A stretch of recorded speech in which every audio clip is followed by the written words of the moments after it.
करछना में कॉलेज के अंदर छात्र की हत्या, क्लासमेट ने मारा चाकू, दादा बोले टीचर ने करवाया मर्डर।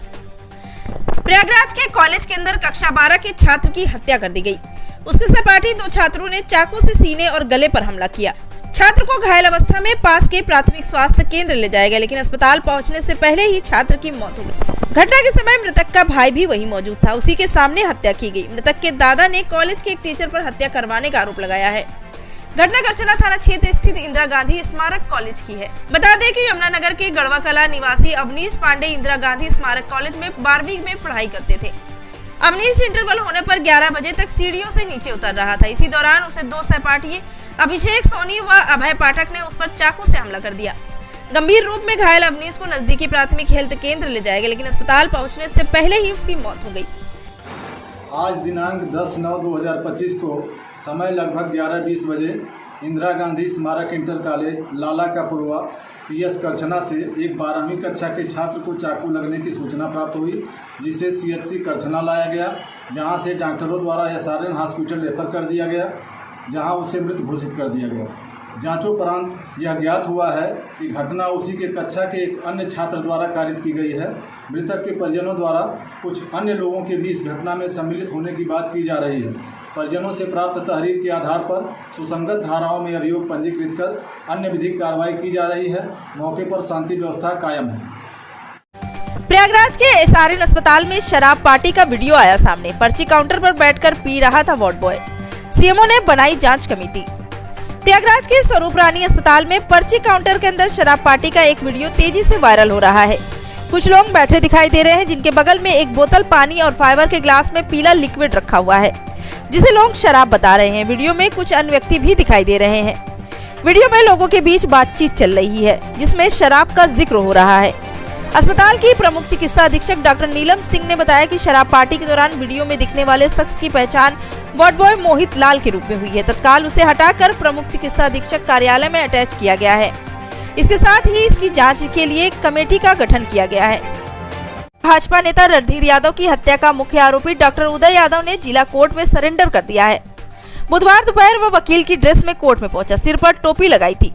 यहाँ उसके वकील ने पहले से ही तैयारी कर रखी थी। वह भीड़ के बीच सीधे कोर्ट रूम में पहुंचा। जज ने उसे 14 दिन के लिए नैनी सेंट्रल जेल भेज दिया है। उदय के सरेंडर की जानकारी मिलते ही कर्नलगंज थाने की पुलिस समेत क्राइम ब्रांच की टीम पहुंची और उसे जेल लेकर गई। उदय ने पत्नी के अफेयर पर भाजपा नेता की हत्या की थी। 22 दिनों से पुलिस उदय की तलाश में जुटी हुई थी। प्रयागराज समेत आसपास के जिले में छापेमारी कर रही थी, लेकिन उदय हाथ नहीं आया। ACP सोराव वरुण कुमार ने बताया कि उदय की रिमांड के लिए पुलिस कोर्ट में अर्जी दाखिल करेगी। रिमांड पर लेकर उससे पूछताछ की जाएगी। इलाहाबाद हाई कोर्ट से आजम खान को मिली बड़ी राहत। आजम खान को मिली जमानत, लेकिन जेल में ही रहेंगे। पूर्व मंत्री आजम खान मामले में बुधवार को इलाहाबाद हाई कोर्ट में राहत दी है। 12 अगस्त को इलाहाबाद हाई कोर्ट में डूंगरपुर प्रकरण में सपा नेता आजम खान की ओर से दाखिल अपील में जमानत पर बहस पूरी हो गई थी, लेकिन कोर्ट ने दोनों पक्षों को सुनने के बाद आदेश सुरक्षित कर दिया था। न्यायमूर्ति समीर जैन की एकल पीठ में पूरे मामले की सुनवाई के बाद जमानत अर्जी मंजूर कर ली गई है। बहस के दौरान याची की ओर से वरिष्ठ अधिवक्ता इमरान उल्ला ने दलील दी कि याची के खिलाफ FIR घटना के 3 साल बाद दर्ज की गई है। शिकायतकर्ता की ओर से डूंगरपुर में जिस स्थान पर उसका मकान तोड़ने का दावा किया जा रहा था, वहां उसका मकान नहीं था। साथ ही पूरे प्रकरण में कोई ऐसा साक्ष्य नहीं आया जिसमें साबित हो सके आजम खान घटना के समय मौके पर थे। प्रयागराज के कीटगंज रेलवे क्रॉसिंग पर मिले शव की हुई पहचान। मां बोली 2 दिन पहले घर से काम पर जाने को निकला था बेटा। प्रयागराज के कीटगंज रेलवे क्रॉसिंग के पास एक मिले शव की पहचान हो गई है। परिवार के लोगों ने पोस्टमार्टम हाउस में शव को देखकर पहचान की है। मां ने बताया कि काम के सिलसिले में उनका बेटा 2 दिन पहले घर से बाहर निकला था, जिसकी तलाश वो कर रहे थे। कैंट थाना क्षेत्र के गंगापार राजापुर के रहने वाले सुरेंद्र कुमार 40 वर्षीय मेहनत मजदूरी करके अपना परिवार का गुजर बसर करता था। रविवार को वो अपने घर से काम पर जाने की बात कहकर निकला। रात भर घर न आने पर परिवार वाले खोजबीन कर रहे थे। इसी बीच थाना कीटगंज पुलिस को रेलवे क्रॉसिंग के करीब सोमवार को लाश मिली, जिस शव की पुलिस शिनाख्त में लगी हुई थी। बुधवार को बेटे की तलाश करते हुए रुक्मणी देवी थाना कीटगंज पुलिस के पास पहुंची, जहां पर उन्हें शव की तस्वीर दिखाई गई। शव की पहचान होने पर पुलिस ने PM कार्रवाई पूरी की। सुरेंद्र की मौत की वजह PM रिपोर्ट में उनके फेफड़े में मवाद का आना बताया गया है, तथा पुलिस ने कानूनी कार्रवाई पूरी कर परिवार को शव अंतिम संस्कार के लिए सौंप दिया है। प्रयागराज में गंगा और यमुना का जलस्तर हुआ स्थिर। फाफामऊ में 6 सेंटीमीटर कम हुआ पानी, बाढ़ का खतरा अभी बरकरार, कई इलाके जलमग्न। संगम नगरी प्रयागराज में गंगा और यमुना नदियां बीते कई दिनों से उफान पर है। लगातार बढ़ते जलस्तर ने शहर और आसपास के इलाकों में बाढ़ का खतरा पैदा कर दिया है। लेकिन राहत की बात यह है कि अब दोनों नदियों का जलस्तर स्थिर हो चुका है। इसके बावजूद बाढ़ का खतरा नहीं टला है। सिंचाई विभाग की रिपोर्ट के अनुसार यमुना नदी का जलस्तर पिछले 24 घंटे में स्थिर बना हुआ है, जबकि गंगा नदी का पानी बेहद ही धीमी रफ्तार से घट रहा है। बुधवार सुबह करीब 8 बजे के आसपास फाफामऊ का गंगा का जलस्तर 84.13 मीटर दर्ज किया गया था, जो कि खतरे के निशान से नीचे है।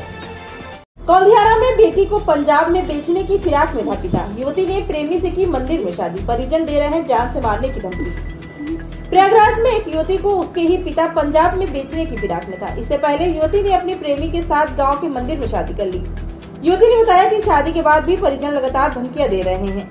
युवती ने पुलिस से सुरक्षा की गुहार लगाई। पुलिस ने कहा कि दंपति की सुरक्षा हमारी जिम्मेदारी है। दोनों पक्षों को समझाया गया है। बताते हैं कि यह मामला कौंधियारा थाना क्षेत्र के एकौनी गांव का है, जहां के रहने वाले कमलेश अपनी बेटी वंदना को पंजाब में बेचने की फिराक।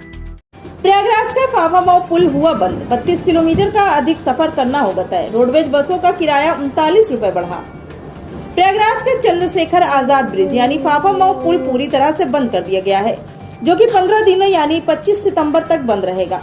पुल पर बड़े वाहनों की आवाजाही को पूरी तरह से रोक दिया गया है और केवल 2 व्हीलर को ही गुजरने की अनुमति दी जा रही है।